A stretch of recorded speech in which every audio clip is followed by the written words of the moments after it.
দেখুন, রুমেটয়েড আর্থ্রাইটিস যেটা আমরা খুব কমনলি আমরা শুনি যে পেশেন্ট এসে আমাদেরকে বলি, ডক্টরবাবু আমাদের গিটে গিটে ব্যথা হচ্ছে, আমাদের গোটা শরীরে ব্যথা যন্ত্রণা হচ্ছে।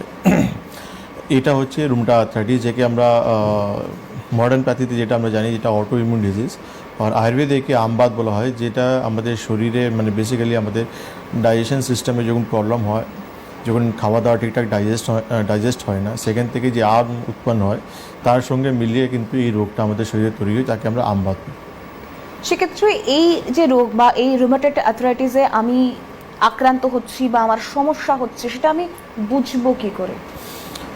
এখানে সবথেকে প্রথম যেটা আমরা দেখবো পেন, ব্যথা হবে। ব্যথা কিন্তু যেটা স্টার্ট হবে আমাদের হাতে, মানে স্মল জয়েন্ট থেকে ব্যথাটা স্টার্ট হয়। আচ্ছা। তো স্মল জয়েন্টস বলতে গেলে আমাদের হাতের আঙুলগুলো রয়েছে, রিস্ট রয়েছে, তারপর এলবো রয়েছে, এখান থেকে আমার ব্যথাগুলো স্টার্ট হবে।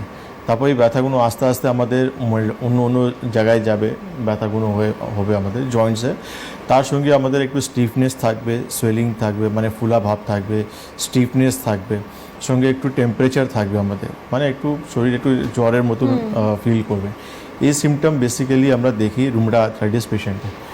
এবার যখন রোগটা অ্যাডভান্স হয় তার সঙ্গে অন্য অন্য সিমটমসগুলো কিন্তু দেখা যায়, কিন্তু